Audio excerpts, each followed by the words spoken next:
Good evening and welcome to our August 14th, 2018 Ogden City Council and Redevelopment Agency meetings. This is the 6 p.m. Redevelopment Agency meeting. Let the roll call reflect that all board members are present with the exceptions of Board Member Lopez, who has asked to be excused tonight. We'll turn the time to Vice Chair Nadolski for our Pledge of Allegiance. Thank you, Chair. If you'll please rise and join me.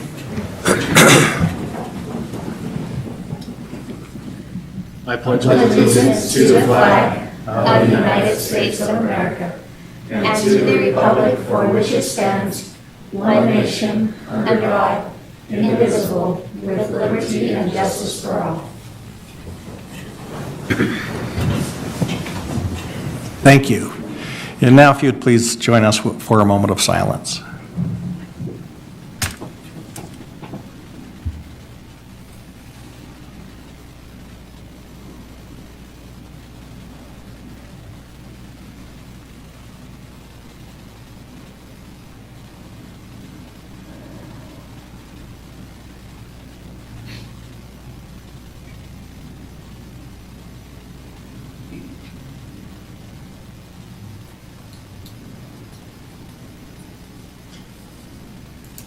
Thank you. I should make an explanation. Some of us are uncharacteristically casual tonight. We came together to honor the back-to-school time of year, and so we all have some school colors of a school. It's here in Ogden City. Councilmember Stevens and myself, we have to kind of hold the weight of the Ben Lomond High School group. We're a little outnumbered sometimes, but here we are. So, all right. The first item on our agenda tonight is the reports from administration, Continental Community Reinvestment Area. Mr. Cooper will be presenting. Thank you. Welcome, Mr. Cooper. Thank you. Good evening. It's good to be with you again. I think we'll get this up here. So tonight's request is the adoption of Resolution 2018-9, which designates the Continental Community Reinvestment Area Survey Area. That area is essentially a 6-block area between Washington and Wall, 25th to 27th. And the rationale behind this designation and the reason why we have chosen it to be an area of study at this point in time really comes from a couple of things. The first is the Quality Neighborhoods Initiative, which you're familiar with, adopted in 2015. It's a joint resolution establishing a strategy to create neighborhoods of choice in Ogden. And so that really is the rationale behind a lot of the things that we do. And then secondly, we've had a couple of open houses that were oriented to this specific area that was shown in the geographical boundary. One was held on November 16th of last year, and another one held on January 10th of this year. And those open houses were meant to engage with the folks who live in this area, who have businesses in this area, and the surrounding areas. And we get some feedback, both good, bad, and indifferent, and we take all of that feedback and we use it to shape the geographical boundary. We sometimes make revisions, sometimes we expand and contract based on those things. And then that really kind of sets the path forward in what we're trying to accomplish in this area. So those are the two major drivers behind why we've selected this. The other driver would be the opportunities that exist in this area. This is an area that's adjacent to historic 25th Street, and there's a few vacant buildings here. There's a few historically significant buildings. So there's lots of things that can be done in this area to make it more efficient, make it more walkable, make it more livable in terms of housing and those kind of things, bring additional businesses to the area. So we think it's a great opportunity in terms of investing and continuing the revitalization of downtown. As you're aware, this is a process, this is the first of a long process in establishing a community reinvestment area if that's the necessary thing to do. So tonight's request is the first step, adopting Resolution 2018-9, designated the survey area, and then that also triggers staff to put together a draft project area plan that would outline all of the activities and the objectives of what we would like to see happen here. So with that, I would recommend that you adopt Resolution 2018-9. Thank you. Is there any questions for Mr. Cooper concerning this? I do have a couple. Yes, Councilmember Truberger. I've had some questions from some residents that are wondering, is it possible for us to have too many of these areas in our city and impact our taxes at all? That's a difficult question to answer without a big comprehensive discussion. Oh, sure. I mean, just the brief answers. But right now, we manage a roughly 19. I think that's the number of RDAs on the books, and some of those RDAs date back to the 70s when the law was first initiated. So as a tool, I think they're necessary. So I think we're focused on using the tool in the most effective way, not necessarily the number. As they expire, we do tend to allow them to expire so that tax benefit through the investment of the period in which they existed then goes back to the taxing entities, and they kind of realize the fruits of that labor. But we are looking at adopting this one and others because it is an effective tool to bring about change that really can't happen without it. So I don't know if there's a magic number, but we are looking at ways to utilizing the tool in the most effective way possible. Yeah, I mean, that was just my follow-up, is like, what happens in this area if we don't do this study or don't pursue it?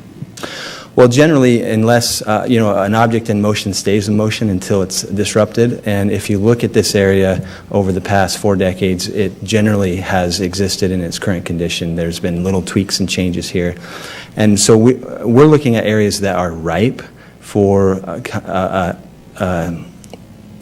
a movement that is beyond what's happened in its previous past. So this is one of those areas that we think if we just nudged it a little bit with some public assistance, then it would do something that it otherwise couldn't do by itself.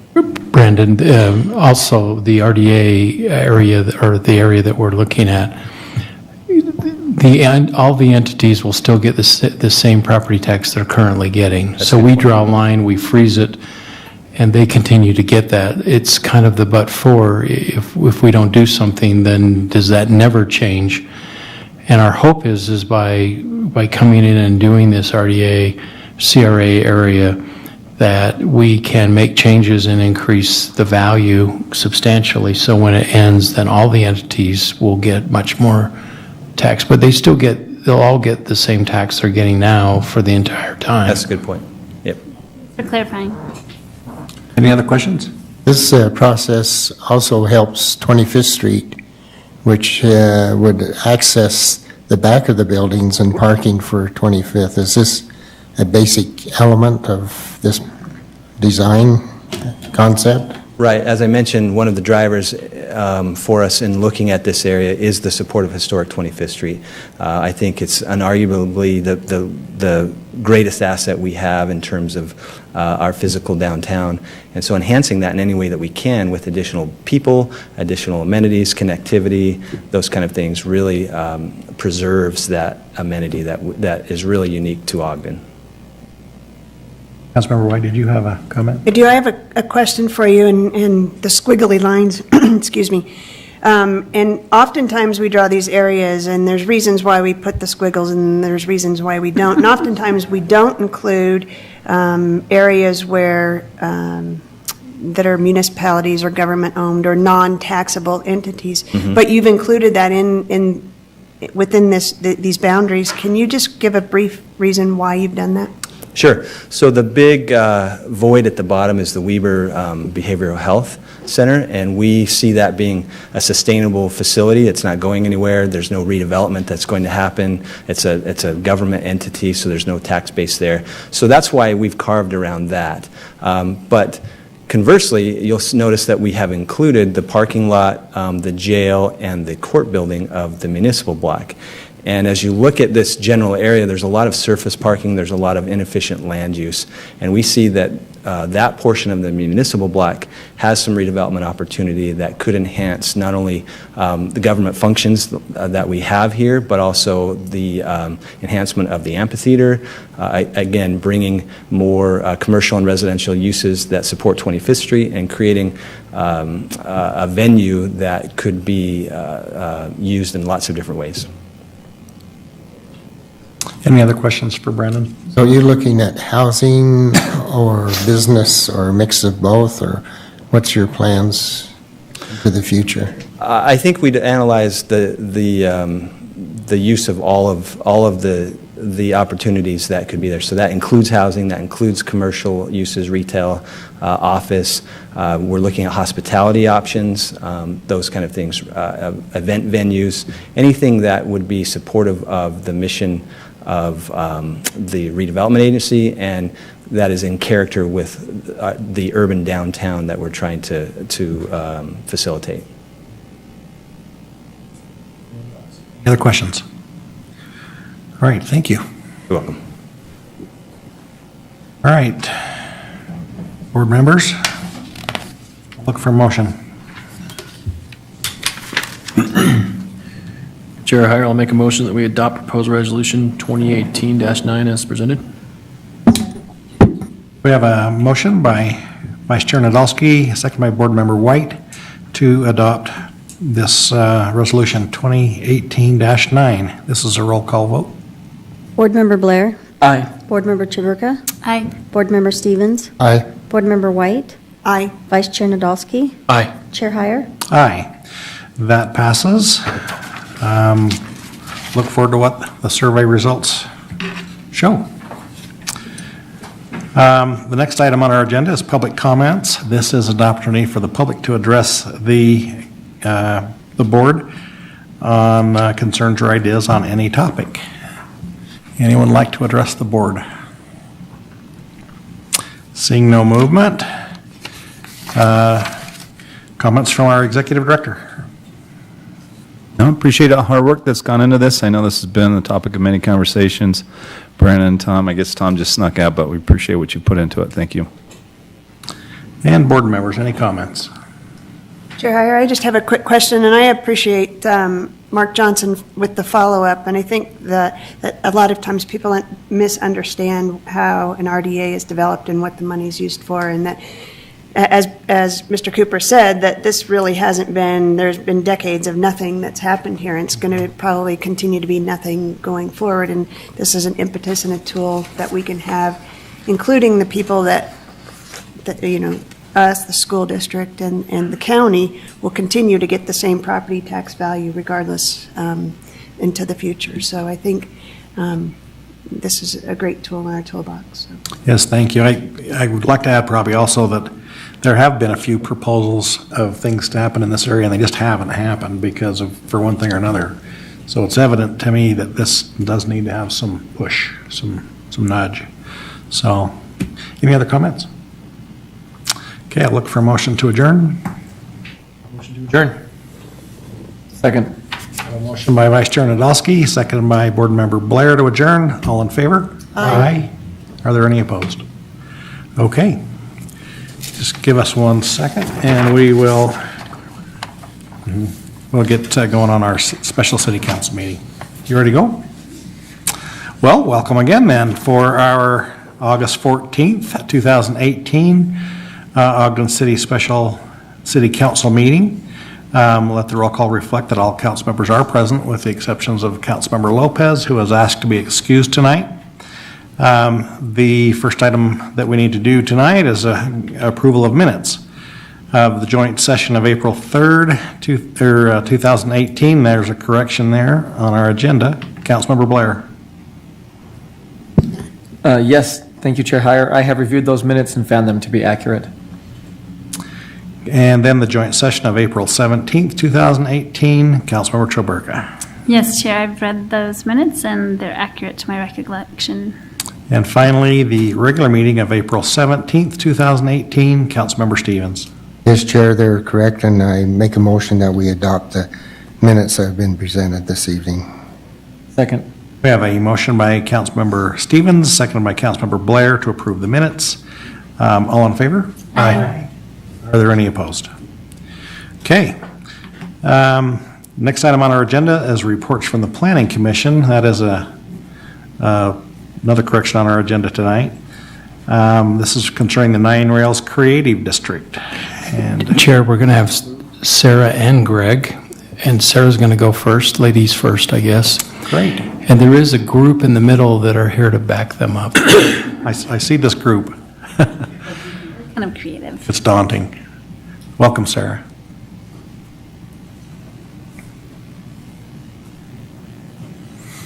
Chair Heyer and council members, thank you for your consideration of the Nine Rails Creative District Master Plan this evening. This is a brief outline of the items that we'll be covering tonight. Just wanted to provide some context for the project, review the items that were recommended in the master plan, and then we'll also be discussing the recommendations of the Planning Commission. So the Creative District project has been undertaken by Ogden City and its partners with funding from the National Endowment for the Arts. The NEA grant was intended to fund community visioning and development of a master plan for a new creative district here in Ogden. The city contracted with IO Design Collaborative to draft the master plan document. Our initial goals for the project were to look at how we could use the arts to activate an area. We wanted to create a connection between downtown and East Central, provide more art in the public realm to engage the community, and encourage creatives to live and work in Ogden. Our original study area was generally bounded by 24th and 26th Streets from Grant to Madison. And this area was selected because we thought it was very important to creating that link between downtown and East Central, and also wanted to look at how we could extend the energy and vibrancy of historic 25th Street up into the neighborhood. We also found that this area provided a lot of opportunity to introduce new creative uses into the area. Community engagement has been critical to the development of this master plan. Starting in 2016, we had a series of informal stakeholder meetings and began a more formal engagement process in the spring of 2017. From some of our initial focus group sessions and community open house, we formed a steering committee, and that committee met monthly between September 2017 and June of 2018. The steering committee established a goal and objectives for the creative district and also guided development of the master plan document. A lot of our steering committee members are here tonight along with other stakeholders, and I just have to note that the creative community in Ogden is very passionate and engaged, and that has made a very big difference to this project. As part of our public outreach, we also had the fun job of doing some pilot projects in the creative district. With these projects, we basically wanted to test that concept of using the arts to activate an area and engage with the community around that. It was a more kind of informal setting to gauge the community's response and input to the things that we were doing in the creative district. Some of the notable projects here include the Rachel Pohl mural at 25th and Adams, which was funded by Weber Arts Council, Moments Festival, which was held in May 2017, and the new Art in Action Professional Development Series.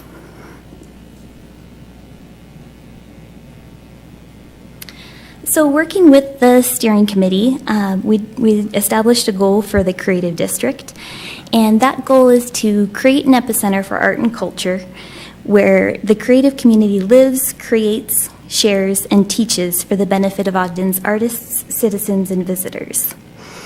And just a note here, when we talk about the creative community, we're defining that really broadly. So that may include fine artists like painters or sculptors, but it's also meant to encompass everything from video game designers to amateur furniture builders. So that's meant as a broad definition. The committee then developed a set of 5 objectives in support of the goal for the creative district. The first objective is to support creativity and collaboration in the district for the benefit of the broader community. Number 2 is to use placemaking to convey the creative identity of the district.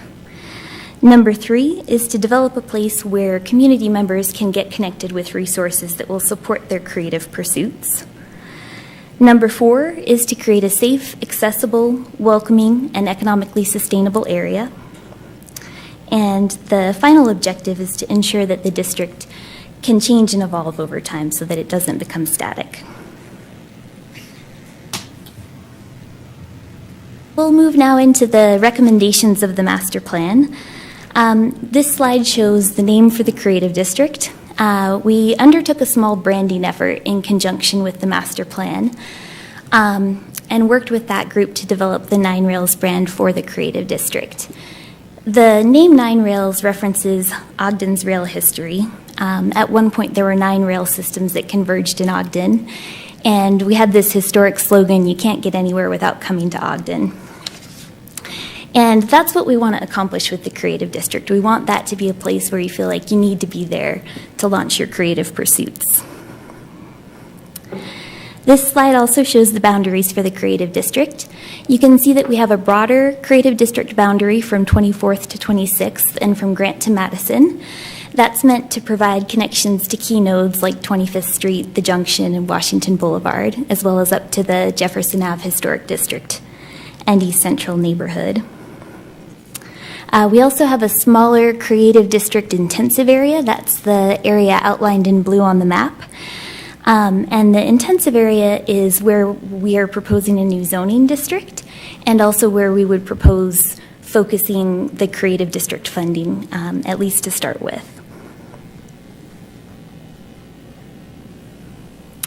There are 4 categories of projects that are addressed in the recommendations section of the master plan document. We'll just take them one at a time. The first category is public spaces and projects. Recommendations in this category include public art and developing public spaces where creative programming can happen. So some examples for public art would be a new gateway art installation at 25th and Ogden. And for the public spaces, we've talked about projects such as a food truck hub, the redesign of Lester Park, and then 2 new public plazas within the creative district. The next category addresses streetscape improvements. One of the big focus areas for the creative district is to provide art in the public realm so that people can encounter it as they go about their daily routine and they don't necessarily have to go seek it out at a gallery or a museum. So within the streetscape improvements, we want to make sure that there are places for public art to happen, which will also express the identity of the district. The streetscape improvements should also support multiple modes of travel and encourage redevelopment throughout the district. So examples of some of the improvements recommended in the master plan include wayfinding, street calming, lighting, which could include light-based art installations, street furnishings, which could include local design commissions, and green infrastructure. This is an example of one of the street types addressed in the master plan. This is the urban street type. So this is what you might see proposed for 25th Street between Washington Boulevard and Adams. So you can see in this concept design, there's an increased focus on the pedestrian. The space dedicated to the pedestrian takes up more of the public realm. The street width is somewhat reduced to provide for traffic calming. And within that larger pedestrian realm, there would be new landscaping, spaces for public art installations or performances to happen, and then also unique elements such as street furnishings and lighting. The third category of recommendations addresses development in the creative district, and the recommendations here are really focused on establishing a new zoning district that would provide the flexibility that's needed for creative uses to take place in the district. The recommendations support the types of uses that will allow creatives to live, work, exhibit, and perform in the district. Some examples of that would include live workspace, and maybe even some light industrial uses to allow for things like woodworking. This section of the master plan also provides some recommended design guidelines that would support making this district a very vibrant, walkable area while still respecting the existing context of the neighborhood. Just a note here, these are recommended guidelines, and they would be further refined and presented to council in the form of a new zoning ordinance a little bit further down the line. The final category addresses programs and activities for the district. The three previous categories include a lot of projects where the city would lead out, but for programs and activities, we'd really like to see a district association established. This could be similar to the historic 25th Street Business Association, and that association would provide a lot of guidance for what programs and activities are needed to really activate the creative district. The master plan document recommends focusing on programs and activities that connect creatives with resources, provide ownership opportunities for live and work space, and also support public art and arts programming that benefits the community. The master plan also includes a phasing plan that shows the order of priority for the proposed projects.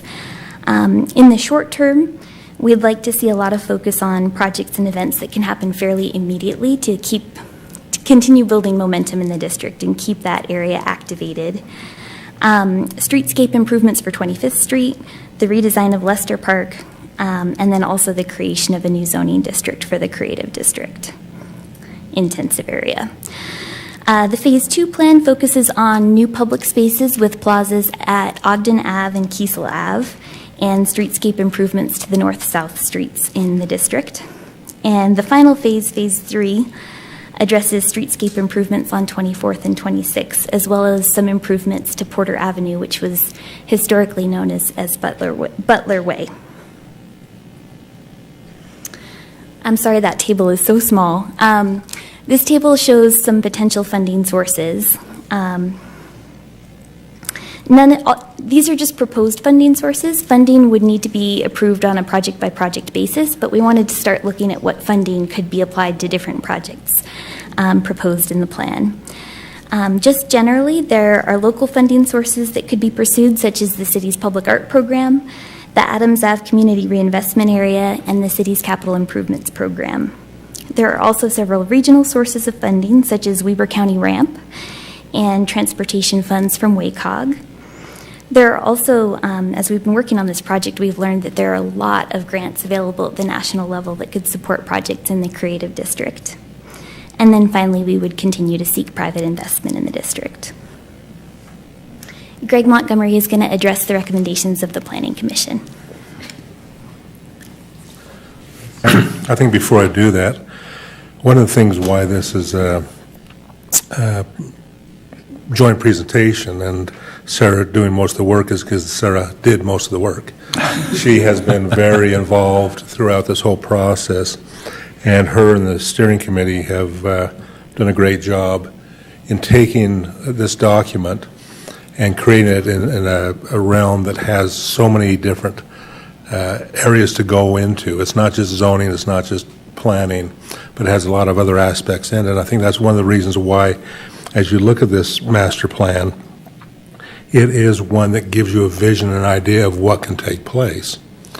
So as the Planning Commission looked at this in terms of its placement then within the realm of the general plan and then what further actions would need to take place, it helps take the general plan and expand and give us more definition of what can happen in the downtown area. There's a general plan statement about having arts in the downtown. This takes, and what does that mean? It now gives you some ideas and visions of how that could take place and how it could take shape. And that's part of a master plan, is to be able to give you some further detail and vision, and then the implementation of it will take place as different things start to happen. So as the Planning Commission reviewed this, they reviewed it in light of all the things that had taken place in the workshops, the steering committee, all the efforts that had gone on, and added to those items their own thoughts and ideas. One of the questions that first came up as the discussion was, well, how does Oasis Park fit into this, Oasis Gardens? and the fact that there is a pavilion, there's opportunities, there's things that can take place there. So in their initial reaction, they looked at making a recommendation of including the Oasis Gardens into the district boundaries.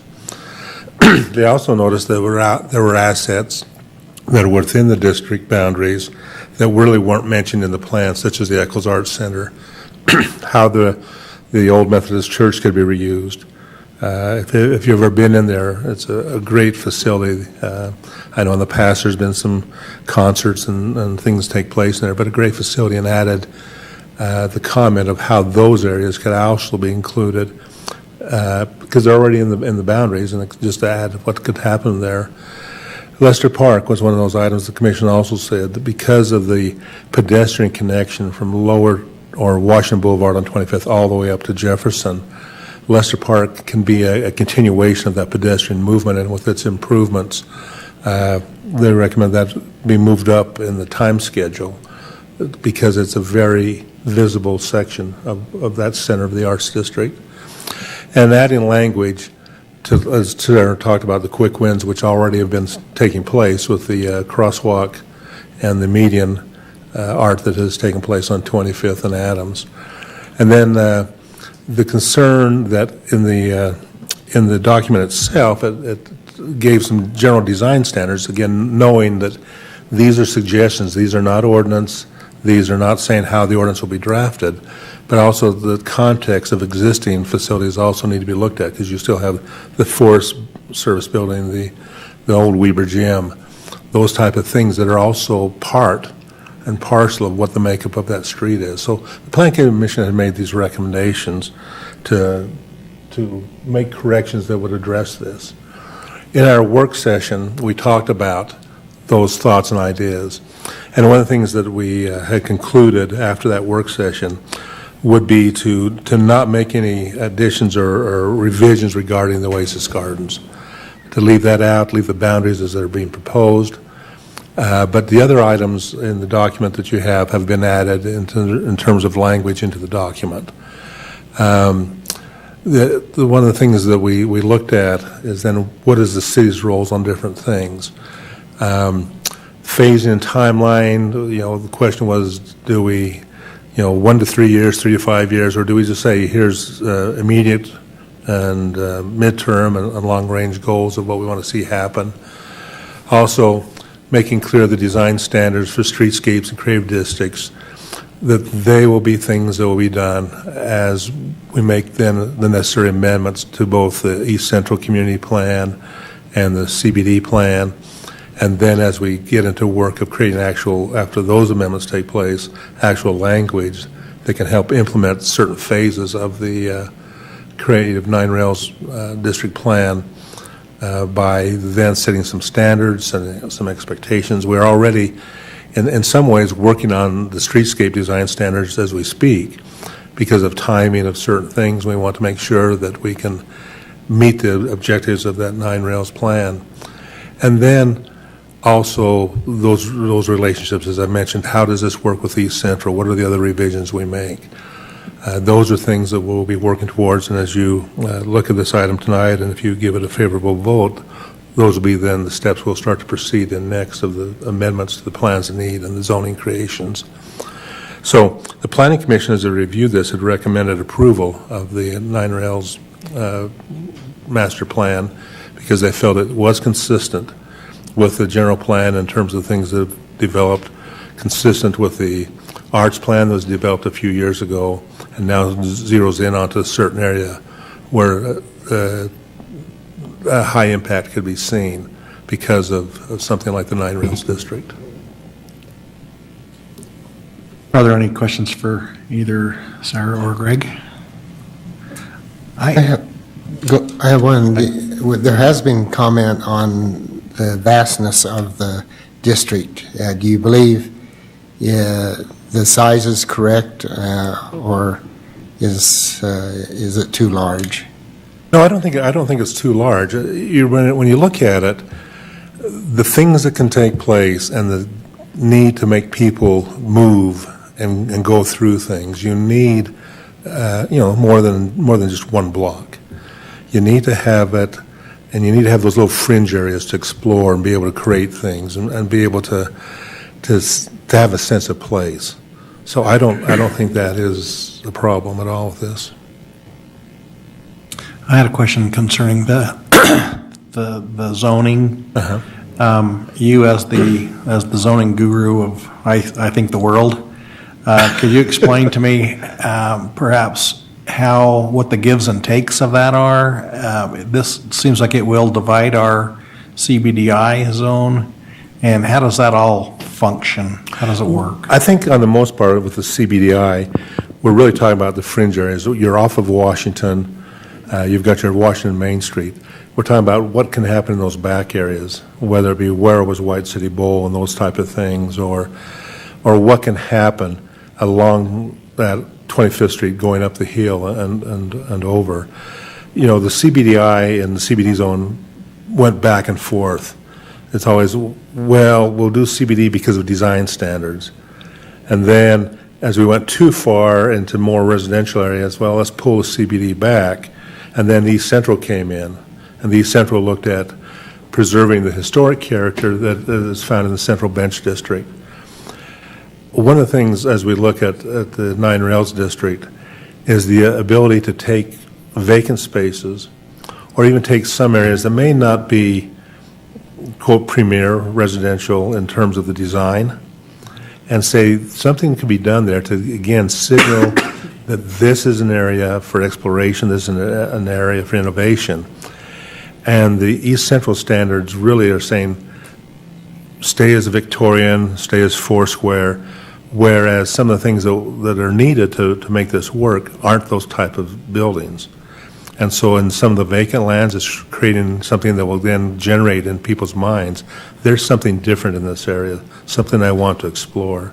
And so those standards will change to create that ability to have that happen. Okay, thank you. Are there any other questions for Greg? I have a quick question, I guess. You know, we talk a lot about the creative district and the bringing creative people into our city. What's the importance of that as it plays out, or the role to economic development? One of the things that the people look for as they look at cities to live in is there a variety of things, and is there a culture that says, I am welcome, and the arts do that. The arts create that ability to say, this is a place I want to be involved with because there are activities, there's things going on, there's a variety of thoughts and ideas. And that becomes important as people look for locations, especially businesses, of what, not only what do you have to offer for my business, but what can my employees do after work? And I think those become important parts of that whole in terms of economic development and of city making. Any other questions? Okay, thank you. Appreciate the time you spent, and Sarah, thanks for all the time that you've put forward too. We would like to receive public input on this proposal. Is there anyone that wishes to address the council? There's a lot of looking around. Right in the middle, right in the middle. You have to jump over that. Just give us your name for the record and limit your comments to 3 minutes. Sorry, I can't stay seated. So Jake McIntyre, 2218 Adams Avenue. So first off, thank you for having us here again this evening to now present the Nine Rails Creative District. For those of you who don't know me, I'm a resident in East Central, obviously. I also run a creative agency here in town that'll be soon based in the Nine Rails Creative District at the Argo House at 529 25th Street, and an art instructor at Weber State University and member of the Ogden City Arts Advisory Committee. And I just want to say thank you for all of your involvement and engagement in this effort, but also arts and culture as it has been for the last few years with the master plan, and so many other things that have come up. So many of you have been, volunteers in the projects that have been put on and attending the different events that go on. I see you out there, so thank you. And then I just want to address, I think, a little bit about why this project matters so much. I think we all know that the arts add value to the community. But I think in so many ways, it's a critical aspect of what we have in Ogden. It unifies us as a people. It unifies us as cultures. In this case, it unifies us geographically. I think this is such a unique opportunity to really finally create a bridge between downtown and East Central. Washington Boulevard is such an incredible moat to cross, and this project really intentionally takes that head on in, I think, a pretty innovative way. So additionally, arts and culture is going to become an increasingly critical part of our economy as we move forward. Creativity is undoubtedly one of our most valuable assets as humanity, and I think the fact that Ogden is really at the forefront locally of pushing forward arts and culture is a big thing. This will start to diversify our economy. It'll add to our tourism base. This Nine Rails Creative District is going to do a lot for us, not only as locals, but us as a community as a whole. So I just ask that you put thoughtful consideration into the adoption of this plan, but really thank you for your time tonight and ongoing over the last few years as we've been talking about this. So, thanks. Thanks, Jake. Anyone else?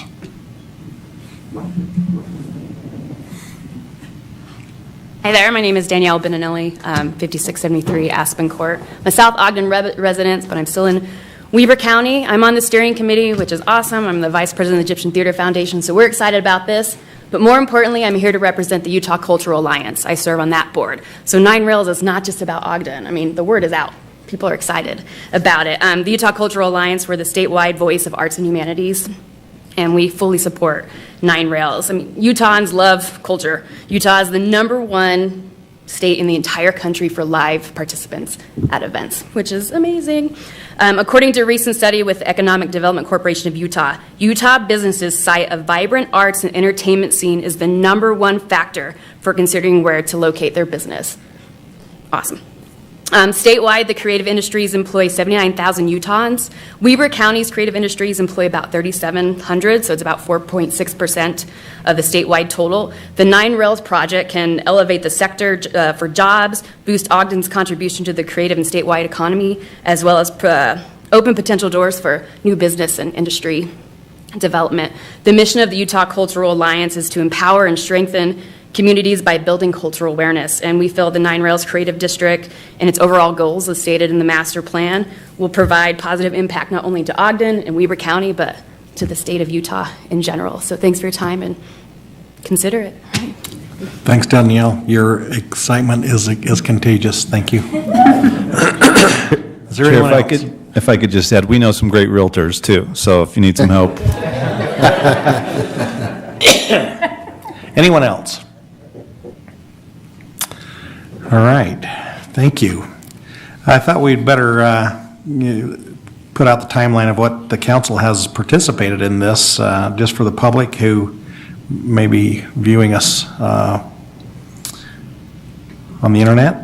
We received this on the 24th of April with the administrative transmittal and a request for a review of this Creative District Master Plan.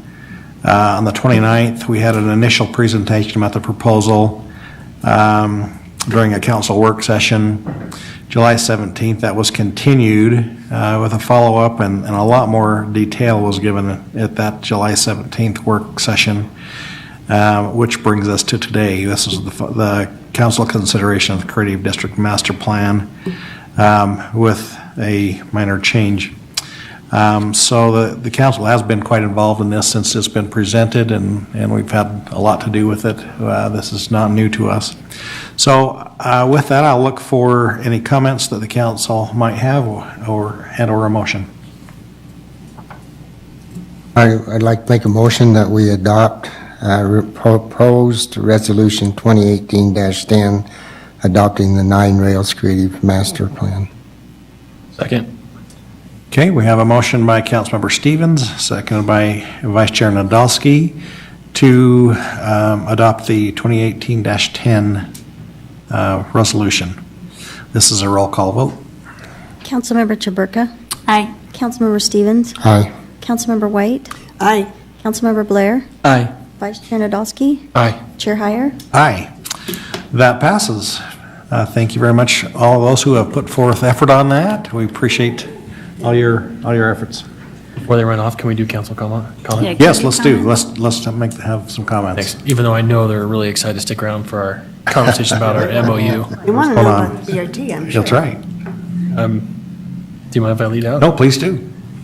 So I'm not gonna pretend that if I run into you guys on a Friday night staring at a piece of art that I'm gonna know what I'm talking about. I think I'm looking at half of you guys and half of you know me quite well, and you know what I know and what I don't know. So I'm not gonna pretend to know what I don't know. But what I do know, I know people, and I know you guys, and I know what makes a difference in the community, and I know that every one of you guys makes a big difference in this community. Ever since I got in this job, I've gotten to know arts a lot better. And I can't say that before this position I understood arts, but I can say now, because of the work that you guys do, that I understand arts a lot better. And I just want to say thanks for that. I want to say, and I wish that I wish you could have seen the faces of your peers behind you as you were presenting.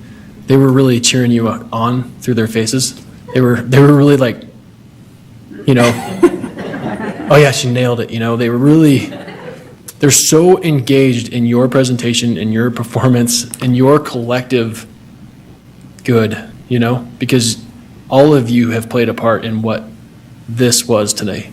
And so I am so happy to see this come before us today. I didn't have to ask questions. I knew what I wanted to do tonight because I know what you guys want to do. And I'm always going to support what you guys want to do because you guys want to make a difference here. And that's what the arts do. That's what you do. And I will support what you guys do every single time. So whatever you guys want to do, please keep doing it. Keep bringing it here. I love it. I can't get enough of it. For those reasons, I am a supporter of the arts. I don't know art the way you do, but I love it the way you do. And I'll just say that thank you to Amy for all the work that you did on this proposal.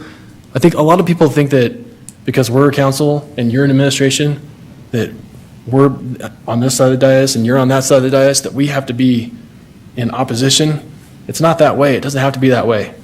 That we received a proposal, we saw things that we wanted to fix or we wanted to clean up. That's what we did. We reached to the other side through our staff, through your staff, through the work group, and we made something better. And I'm just really proud of the way everybody worked together, and I just want to thank Amy and Glenn, our staff, the administration staff, the work group. This is just the way things come together in a community, and this is the way communities get better. So thanks for all of that. Keep doing it, because this is the way we do it. Your excitement is contagious too. Any other comments from Chair council Heyer, members? can I just say a few things? I think one of the things that is always interesting around the budget time is there's always somebody that comes up and says, I don't care about the arts, I don't care about events, or I don't care about this. But this district is more than that. It's more than events. It's more than, it's the development of housing potentially. It's the development of, you know, I think you called it flexible spaces. And so I think people don't understand that it's more than just something to just look at and wonder about. And so I think that's one of the reasons, other than all of his excitement, one of the other reasons why I support this. So I just wanted you to know that we realize that it's more than just, you know, a statue or something outside, even though it could be just that too. Any other comments? Chair, I appreciate the bringing this forward. Sometimes I get involved with art, but I think Jay nailed it on where he says art adds value and brings us together. And I think exactly that's what the arts will do.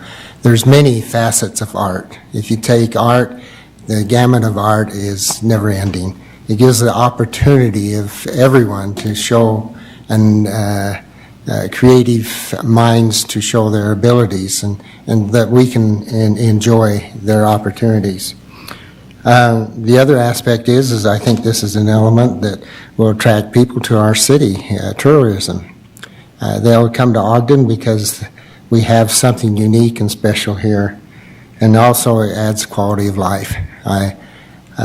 You can't have a price tag on what the arts adds to a community. There's no value or price there that would equate to the value of life that we all enjoy. It impacts communities. As you look at the different intersections, if our intersections were becoming an element of art, people would come here and take a look at them and see what it looks like. It enhances safety and accessibility.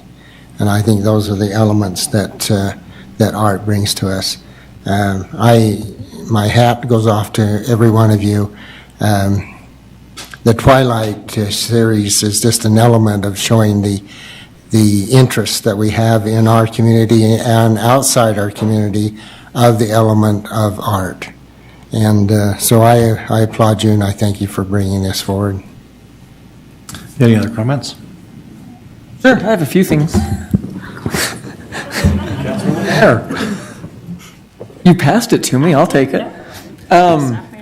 Like others on the council, there's a few things that I do know about art.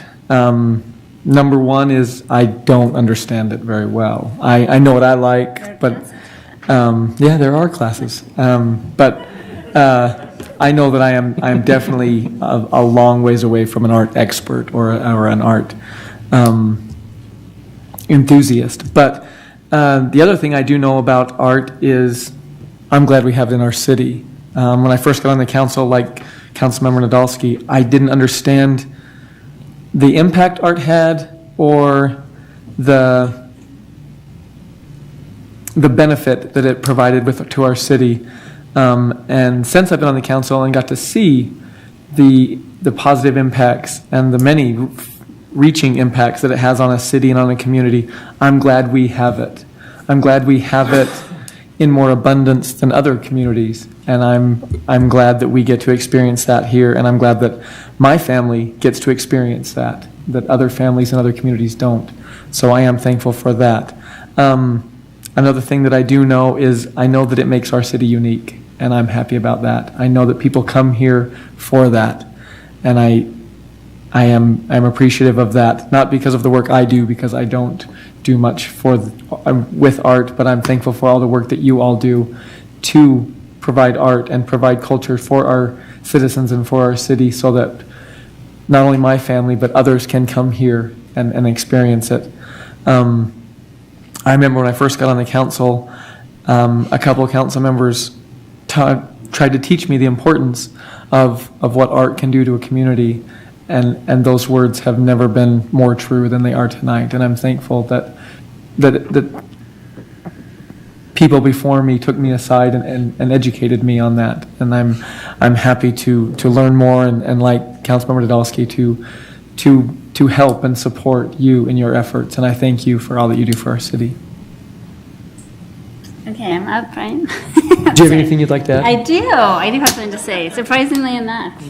Well, I was kind of waiting it out because I think I'm the only resident that's up here that lives in the Nine Rails district. So I just really wanted to tell you how much I support your work and appreciate it very much. I think that there's already a visible impact because I live there in the neighborhood. I can see it. Many more pedestrians, lots of construction going on, lots of wonderful things happening. The energy is definitely a lot different and more vibrant in that area. I also just want to really applaud you, not only on our internal kind of structures and how the process came about, but just on the efforts that you made to engage the community, not only in talking and open meetings and things like that, but in the first art projects. Just making art accessible to all. Just because you live in the neighborhood or happen to walk by, it's accessible to you. You don't have to walk into a fancy museum, which I love to do, or walk into a special place to do those things. But I just appreciate that so much. I think that's a huge impact. So I thank you very much. Okay, thank you.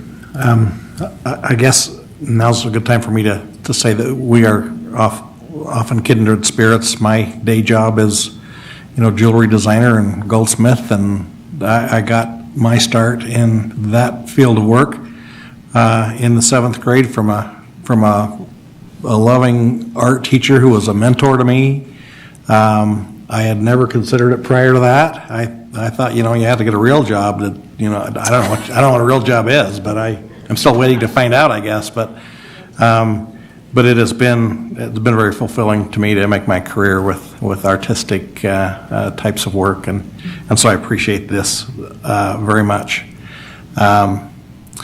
I can't draw a picture worth a darn, but I can sculpt something. So, it takes all kinds, and I appreciate the way this district has accommodated lots and lots of different avenues of art. That's really important, and so this is very exciting. And I, like Councilmember Blair, am excited that it is another unique element of a great city.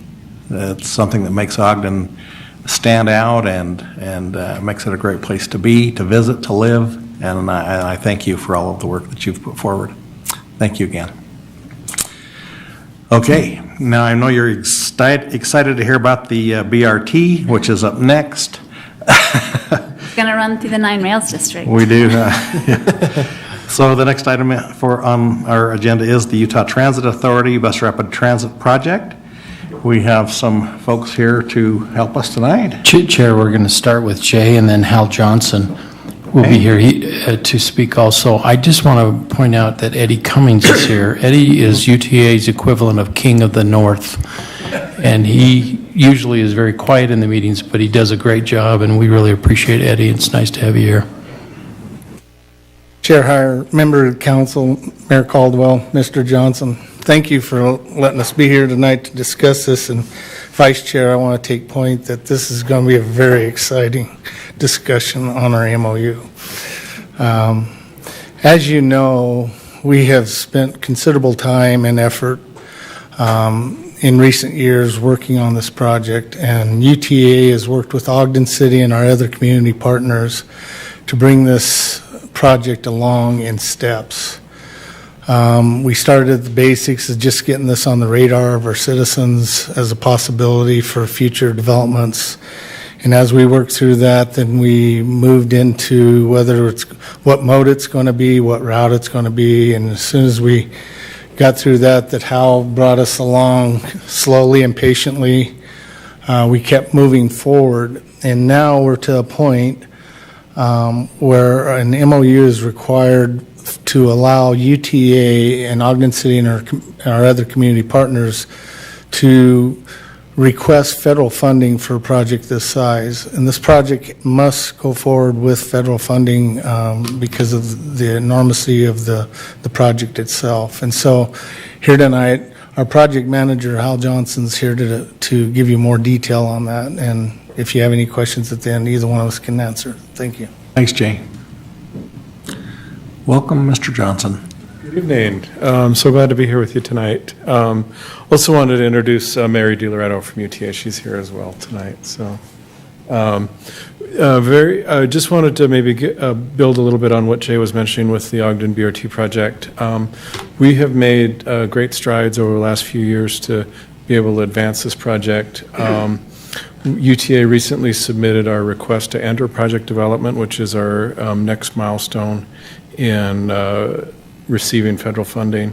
When we sent it in, we attached the MOU and said, hey, we've got one more signature coming. And that was really well received by FTA. They were very impressed with the project that we've been able to put it together, been able to identify funding for the project development work, which is basically the engineering part of the project as well as construction. We've been able to identify funding for right-of-way, and so we're very close to being able to fund the overall project. And so the MOU shows project readiness to FTA, shows that we are in a good position to compete for federal funds. So come a long way over the last, I think I've been working on it with you guys for the last 5 years.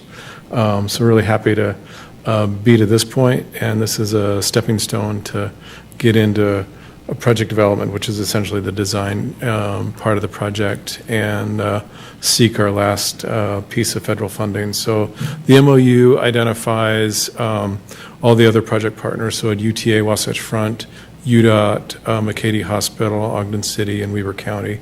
So it's not easy to actually get that many people to sign the same document. So I've been working at this for a while, and you guys are my last signature on the document. The MOU identifies some funding from Ogden, as well as talks about continuing to work on zoning and those kind of things in the future as we work to build the project together. But made great progress, and was going to mention Mayor Caldwell and a small group are going to Washington in a few weeks to give an update to the administration. And the way our federal partners are broken out, they have a regional office and a federal office. So Mary and a couple others, we recently met with the regional office. We're really well received. They like the project there.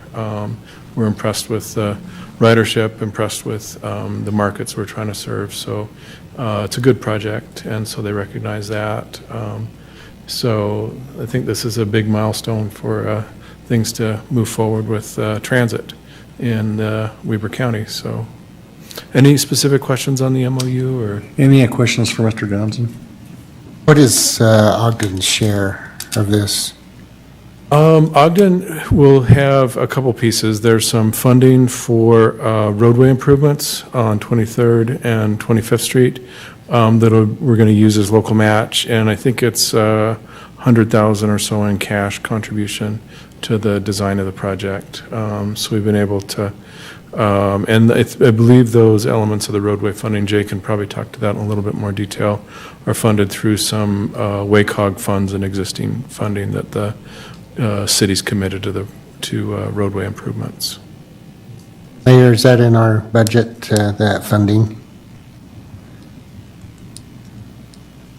Yes, it will be coming in. We have to commit to the 25th Street and 23rd improvements, but the project, if approved by the FTA, won't begin till 2020. So approving the dollars for those two projects will be coming to you. They haven't been approved yet. They'll be in the CIP plan, but it doesn't make sense to approve them. We can't start them until the project's approved, because then the money won't count as match if we start early. All those other local matches have been approved officially, though. Any other questions? All right, thank you. Great, thank you so much. Does Eddie want to come up just because he's here? Came a long way, you might as well come on up. I'm Eddie Cummins, the Regional General Manager of the Mount Ogden Business Unit. Not necessarily the King of the North, but I like that title. I would just say that I really do think this is a good project. This has been a long time coming. I've been in this position for about 5 years. We've been working on it since I've been here. And I think if I get the history lesson, it's been going on probably 10 years, right? Maybe 11. So it goes a long way. There's been a lot of work done in this, but it's very interesting as I go around and I talk to people about this. There's a lot of excitement around it. So I encourage you to take a good hard look at it, and we're excited to get this final piece put together. So thank you. Hey, before you go. Yes, sir. So just a comment, don't worry, not a question. There have been times where I've had UTA-related questions, really logistical questions from constituents, and you have helped facilitate answers. Just want to say thanks for that. Okay, you You've bet. always chimed in, been really helpful. Yeah. So really appreciate that. Yeah, not a problem. Anytime there's questions, you get questions from the public, please feel free to reach out to me. Mark knows how to get a hold of me. The comment that I have is, if you look at the track record of UTA, especially in Salt Lake and the other counties around, is that once they get a hold of a project, it's successful. And I think that is large volumes back in Washington, D.C., because when UTA comes in and says, we've got a project, they listen because of the successful rate of UTA, and we're pleased to have you being part of this program. But that's their track record. Their track record shows that once the project is going, they will complete it and be successful. That's hats off to our great capital team. So thank you for that. All right, thank you. Yep, Appreciate that. Okay. Look for a motion. Chair Heyer, I'll make a motion that we adopt proposed resolution 2018-11. I second it. Have a motion by Vice Chair Nadolski, seconded by Councilmember Stevens to adopt Resolution 2018-11. This is a roll call vote. Councilmember Stevens? Aye. Councilmember White? Aye. Councilmember Blair? Aye. Councilmember Chaburka? Aye. Vice Chair Nadolski? Aye. Chair Heyer? Aye. That passes also. Chair, before you leave tonight, they're hoping to get your autograph on the MOU. I so will they be can- happy to. So they can send it on to Washington.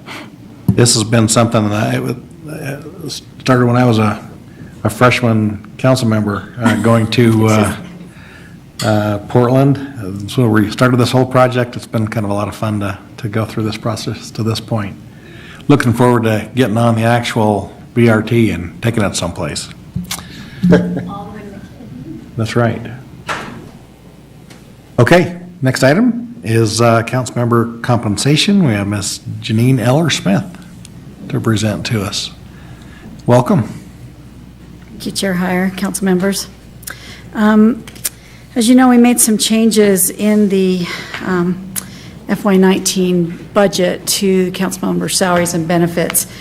And so I just want to review those because what's before you is a proposal to just modify the city code to align with the changes that you've already adopted in the budget.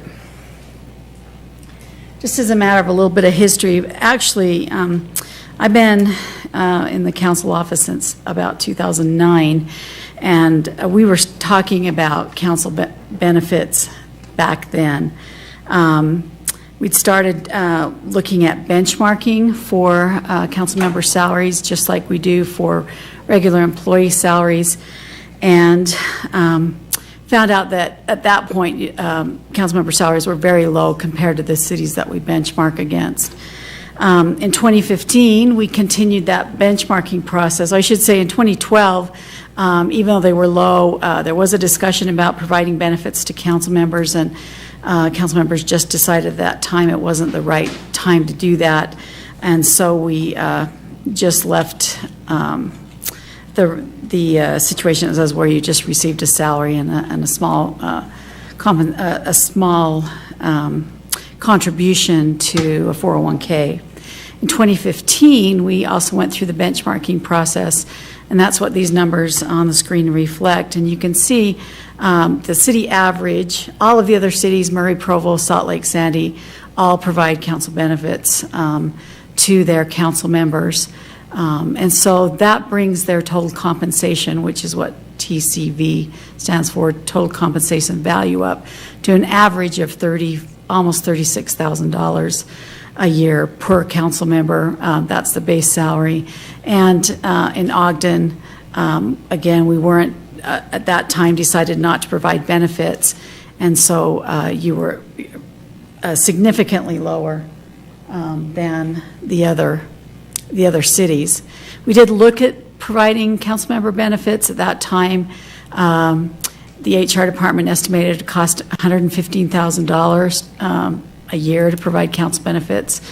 And so council members just decided, even though they were $20,000 below the total compensation packages for other councils in our benchmarking group, the council just determined to increase the base pay each year at a slightly higher rate than other employees until we got to the benchmark, which was like $35,000. And I think I calculated that would take about 20 years. And that's just assuming that there wasn't any other increase to the other cities that we benchmark. So 2017, the issue came up again. Council members decided it wasn't the right time. In 2018, I approached the administration and said, look, I know I've polled all the council members. I know that not all council members are interested in receiving benefits through the city. They have them available through their day jobs. And I said, so let's not look at what it would cost to provide benefits to the whole council. Let's just look at what it would cost to to provide benefits to those council members that need or would like to take them. And so the city's benefits per employee are close to $16,000 a year that it costs the city. And so that brings by providing those benefits to council member available, that brings the total compensation up to almost $38,000. Still a little bit lower than the average for the other cities that we benchmark against. So the amendment to the ordinance that's before you amends Municipal Code Section 2-3-6 in 3 ways. It adjusts the base pay to the FY19 rate, which you adopted in the salary schedules. It changes the differential calculation for chair and vice chair. In 2010, I think, there was sort of an arbitrary decision to pay the vice chair $1,000 more than the base pay, and the vice chair $2,000 more. And that just continued throughout the years, just $1,000 for vice chair, $2,000 for chair. And what was happening as the base pay was increasing, sort of that differential was shrinking because even the percentage was shrinking. And so what we've done now is just go to, this changes to calculate that base pay on a percentage basis, 6% of base pay and 12% of base pay. And the reason we recommended 6 and 12 is because that gives you, at least for FY19, that $1,000 difference and that $2,000 difference for the chair and vice chair. And then it does provide for health and other regular employee benefits for council members. Because not all council members opted to take those, that cost in the budget was about $70,000. So that is the proposal, and that's what the amendments to the ordinance are. So I don't know if you have any questions. Like you guys. Well, this is just making the ordinance fit what we already approved with the budget. Right. Any other questions for Ms. Ellerschmidt? No, I just think it's interesting how, like you said, other cities are also increasing as well. Okay, thank you. Okay, I'll look for a motion. Chair, I'll propose a motion, I'll provide a motion to propose ordinance 2018-26, amending section 236. Second. To adopt it, sorry. Okay, we have a motion by Councilmember Choberka, seconded by Councilmember White to adopt ordinance 2018-26. This is a roll call vote. Councilmember White? Aye. Councilmember Blair? Aye. Councilmember Chaburka? Aye. Councilmember Stevens? Aye. Vice Chair Nadolski? Aye. Chair Heyer? Aye. That passes. Thank you. Next item on our agenda is public comments. This is an opportunity to address the council regarding concerns or ideas on any topic. Is there any takers? All right. Seeing no movement, comments from the mayor. I do have a couple of quick thoughts. I appreciate that a couple of you are still here. Everybody else bailed. But as I look at what actually happens in the city, I appreciated Vice Chair Nadolski's comments. But I think of groups like the Ogden Trails Network and Weaver Pathways and the Arts Group and Ogden Downtown Alliance and the Goal Foundation and the Diversity Commission, those business owners that were pioneers on historic 25th Street. They're the ones that really actually get things done. And it reminds me of a quote that I've used with a lot of those groups before, and it's from Margaret Mead. Never underestimate the power of a small group of committed people to change the world. In fact, it is the only thing that ever has. And I completely agree with that, and my hat's off to you all, and I hope you'll pass along my gratitude for everything that you guys do. I've been on both sides of it. I've shared a couple of notes with some of you before that it's way more fun to be schlepping barricades and really dealing with joyful environments and everything else, setting up and tearing down, having people have this great experience, than it is talking about some of the details and minutiae it takes to get that happened and being in that kind of a structured environment. But we do appreciate everything that you guys do, and you are changing your world. So thank you very much. Thank you. Council members, any comments? I have a quick one. Yes. So I want to just applaud everyone for wearing their respective colors tonight. I didn't think the Nebraska red would go over so well tonight, although Janine wore her BYU blue. I just want to say that I'm representing St. Joe's High School tonight. I don't know if you guys know how beautiful setting that is. I got an opportunity to walk around with the principal this morning and talk to him about how many students go there and just it. You know, we think of private schools in our city as maybe a different makeup, but they have a very similar makeup to our city. And I just think as far as they're doing a great job, and I don't even know how to say this word, matriculated, but many of those students that graduate go on to a four-year college, and hopefully we get them back. So many of them at Weber State and local schools. All right. Thank you. Yeah. Any other comments? I would just like to thank everyone that had a part in the Wat Masaka dedication today. It was a great event. It was well attended, very well attended, and I think it's long overdue to tell his story and to have our residents know exactly who he is and what exactly he did in his life. So I just think I know a lot of work went into it, and I appreciate all those that put in the time and the effort. So thank you. You did a good job emceeing. Yeah, you know, your excitement was good. It showed. I think you added a lot to that event. Thank you for doing that. You did a great job. Any other comments? I liked it when he mentioned that when he looked up to the north, he saw Mount Ben Lomond. And that comment too? I think if you look up there, occasionally you'll see plaids going right up to the peak there. And you'll hear bagpipes in the That's background. right, you will do that. Well, I wanted to make one comment on my excitement to applaud the Nine Rails District. I forgot, I actually also wanted to say how much I really appreciate the city and the administration and the council for investing in our city in that way, to really be so thoughtful and to help to support that effort. I think it's really, really important, and I appreciate it. Thank you. Any other comments? Okay, I'll look for a motion to adjourn. Motion to adjourn. Second.